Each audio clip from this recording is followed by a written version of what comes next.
Good morning and welcome to Saturday special of Dr. Lamba's Awakening Call.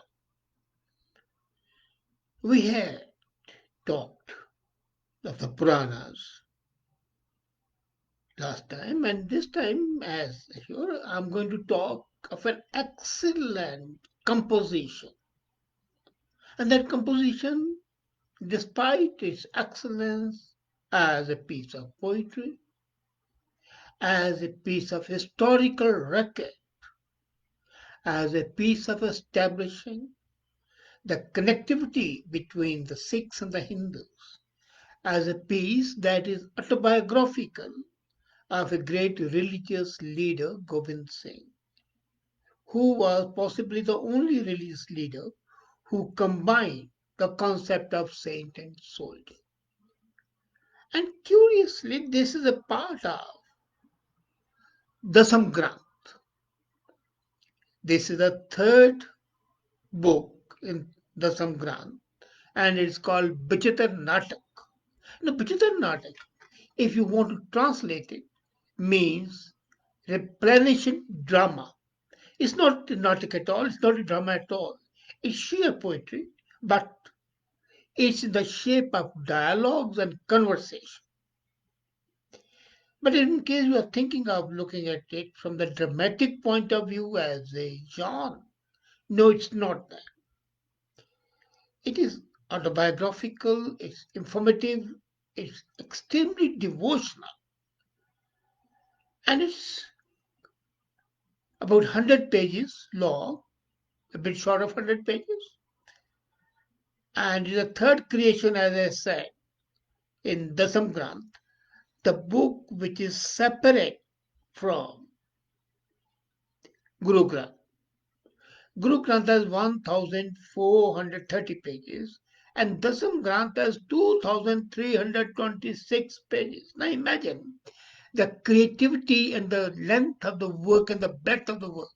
He was fighting wars, he was transcribing Guru Granth and adding to that the devotional songs of the ninth Guru, which were not in the original Guru Granth, but now they are an integral part of the Guru Granth.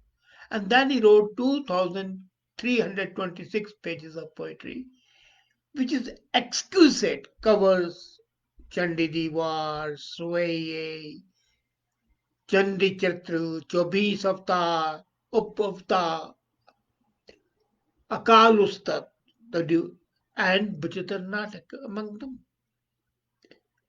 As a matter of fact, so apart from this veracity as documented by Gobind Singh himself, and being an autobiographical narrative of the Guru, it is emerged as a literary piece beyond comparison. As a matter of fact, it highlights the incidents in the life of Guru Gobind Singh. And if you look at it, it shows how why was he born, the purpose of his birth. As he said earlier, he came to reform the world. And here he presents God in its duality. God as awe-inspiring, benevolent, loving, beautiful. And also God as fearsome and powerful. This duality of God can be seen either in the Holy Trinity of the Hindu religion or in the Jewish, where God can be really awesome. Otherwise, God does not assume this dual face. So, its form as a fearsome, awe-inspiring is required to rectify the faults of the world. Now, although the writing is entitled Bachittar Natak, as I said, it is by no stretch the literary genre of that time, though it uses the verse form. And the aim of the writing was to delineate the courage, the strength, and the might of the god through Gobind Singh against the backdrop of a word state. So look at the canvas. So, as a matter of fact, Bachittar Natak shows how great courage and strength was required to overcome the many hurdles and defeat the mighty Mughal army for quite some time. And it was not only the Mughal army, let's be very, it was a combination of the Mughals, the hill kingdoms, who were practically Hindus. So it starts with the praise of the god, Akal Purush. The man, again, Purush is a man.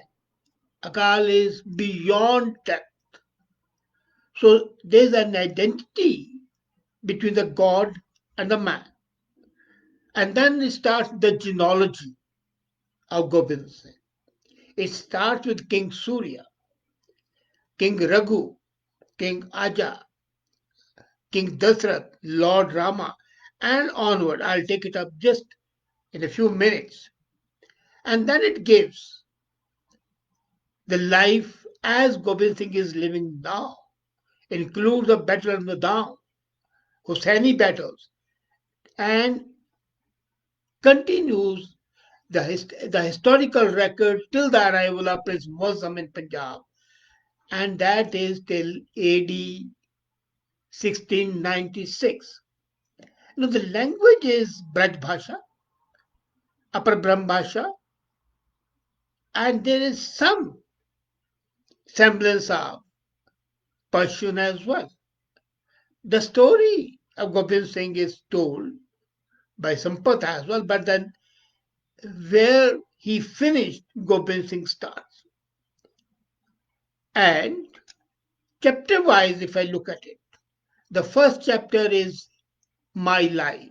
The opening statement, the mention of love and Kush, the two sons of Rama. Now I'm emphasizing it because those Sikhs who say they have nothing to do with Hindus and they do not accept that the use of the word Ram in Guru Granth is in any way related to their affiliation with Hinduism. No. I mean, I heard one of the protagonists say, well, that Ram is generic name for the god. It's not the King Dasharat. But if I look at this autobiography of Gobind Singh, Bachittar Natak, it's the other way around. Chapter 1 deals with the descendants of Love and Kush, with the emergence of the Vedi and a Sodhi class. Gobind Singh was a Sodhi, Guru Nanak was a Bedi. First three, six gurus were Bedis, and eight were first two, first and third were Bedis, and the rest eight they were Sodhis.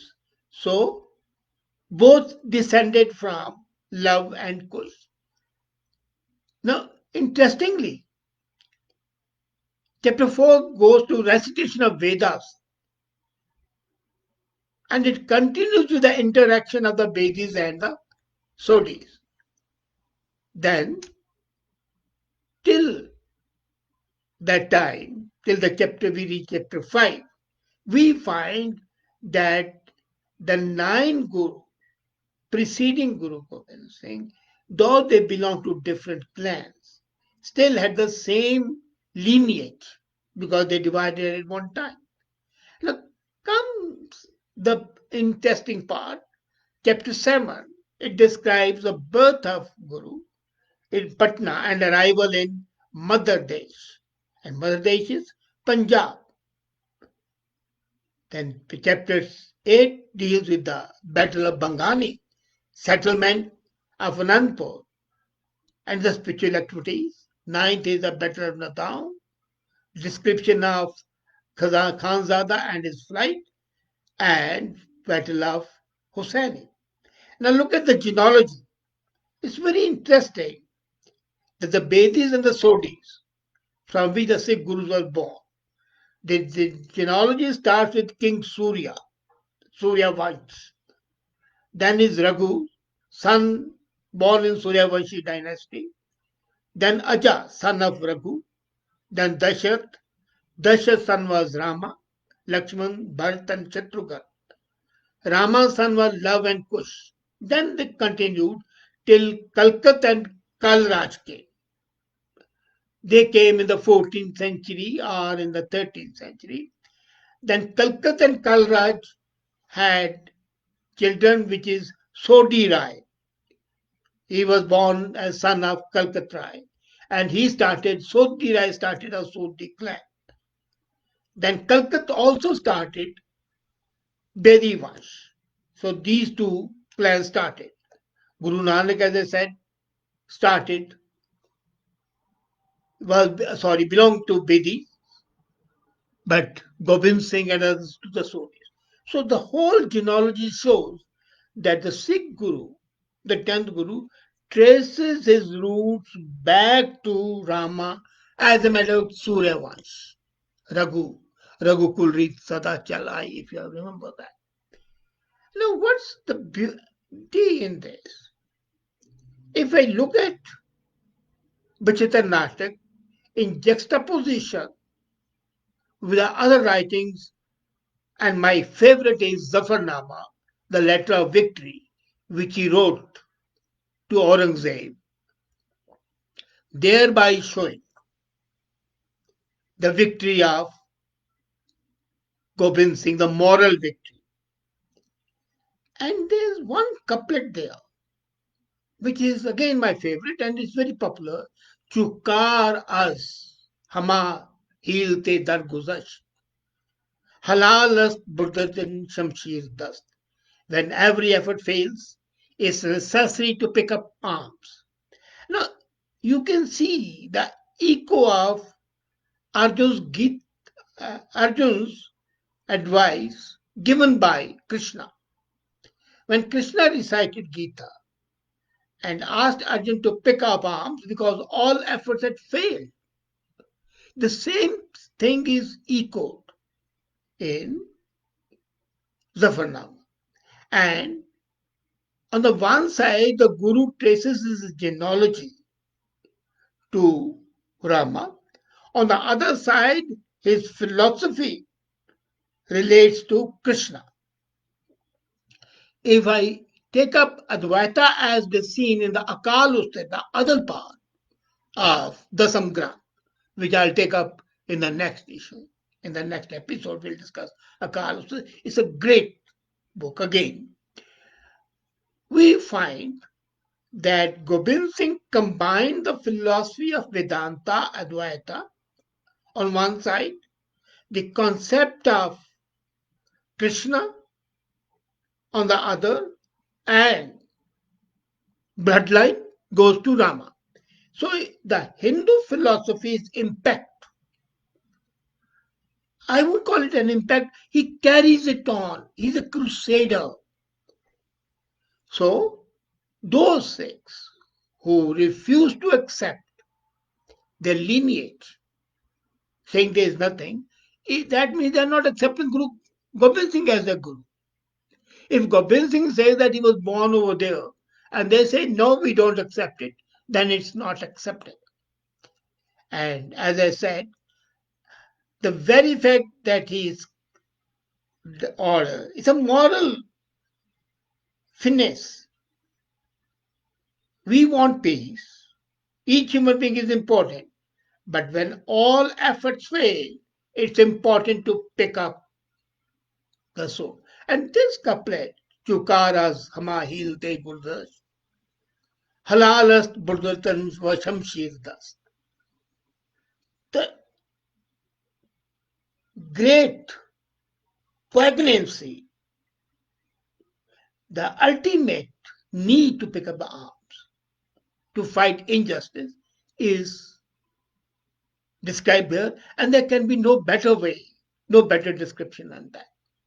Now, one of our friends, Mr. Singh Jaspal, had asked that I should talk about the fact that how was Hemkund discovered? Now, Hemkund was a place where Gobind Singh had meditated for years before he was born.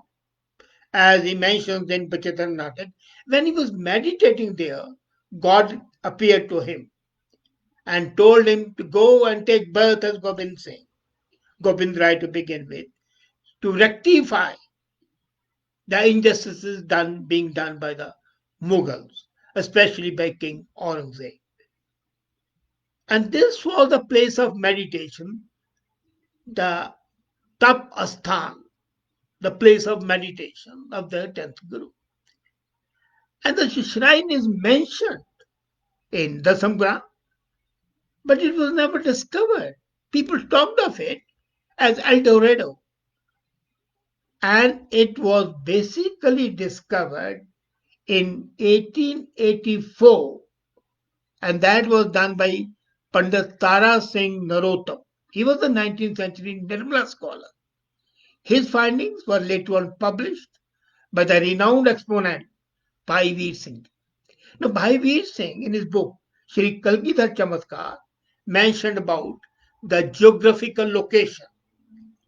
And this book was read by Sant Son Singh, who was a retired priest from Indian Army working voluntarily in Tehri Garhwal. In Tehri Garhwal, he was a priest after having left army, and he read Kalgidhar Chamatkar. And he said, okay, why should I not find out where the Guru Gobind Singh meditated? So he started searching for it, and he found it in 1933. So 1884, it was described by Pandit Tara Singh Narottam, but that was a description detailing the geographical areas, the contours, the natural beauty, and everything. But the Google map wasn't there. Now, this was a journey on foot undertaken by Sant Santokh Singh, a former army havaldar, a former priest in the Indian army who found it. He went there, his inquiries led him to this place. And local people used to call this place Lokpa. Now, when he read the description matched exactly what Gobind Singh had described and what had been described in Kalgidhar Chamatkar. However, this was met with skepticism. So then Bhai Singh and Son Singh, they again visited it together, found the site, and it was acknowledged as the official real site. Bhai Singh then committed himself to build the Gurdwara over there, developed Hemkund Sahib. He gave Son Singh a lot of money. Actually, it was 2,100 rupees at that time. Of course, it would be more than 200,000 rupees. So they bought the supplies and started the construction of a small Gurdwara on the shore of a lake. In earlier 1935-30s, they started purchasing material in Missouri, and Son Singh met another army officer, Mohan Singh, in the survey department. Now this survey department started mapping it, thanks to Havaldar Son.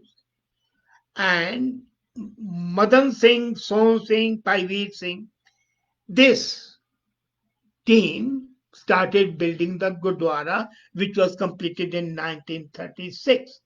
At the same time, to stress the connectivity with Hindu religion, they completed the ancient Hindu temple, which stood on the lake shore.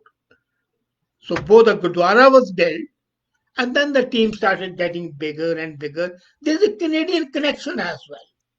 You'd be amazed. The Canadian connection is that there was a girl from Canada, and she started the concept of Safai Seva. It was a girl called Heather Michon. She was a university undergrad, and she was so enchanted by the beauty and the peaceful environment that she asked her friends and co-students to go over there and started cleaning up the process. Hather Mitchell was then the part of the team, building, cleaning, going on. So this is the way Hemkund, the place where Guru had meditated in the earlier birth, and as described in Bachittar Natak was discovered and ultimately established.